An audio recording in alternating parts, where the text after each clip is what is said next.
School কলেজে পড়ে, চাকরি করে, নামাজ পড়ে, আমার কপাল কেন খারাপ, আমি পারি না কেন? তোমার মতো যুবক নদীর মধ্যে মাছ ধরে, নামাজ পড়ে, তুমি পারো না কেন? জমিনে কৃষি কাজ করে, নামাজ বাদ দেয় না, তুমি পারো না কেন? শ্রমিকের কাজ করে ফ্যাক্টরিতে, নামাজ ছাড়ে না, তুমি পারো না কেন?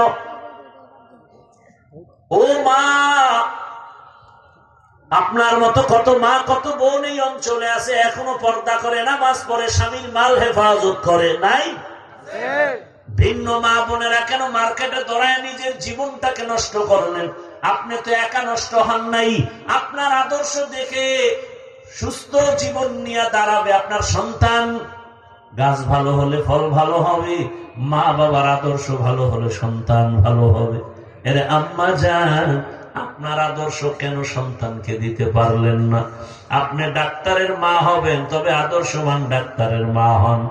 আপনি তো দুনিয়াতে দামি মা, আপনি তো ওই মা যে আপনার মতো মায়ের গর্ভ থেকে আব্দুল কাদের জিলানী আছেন।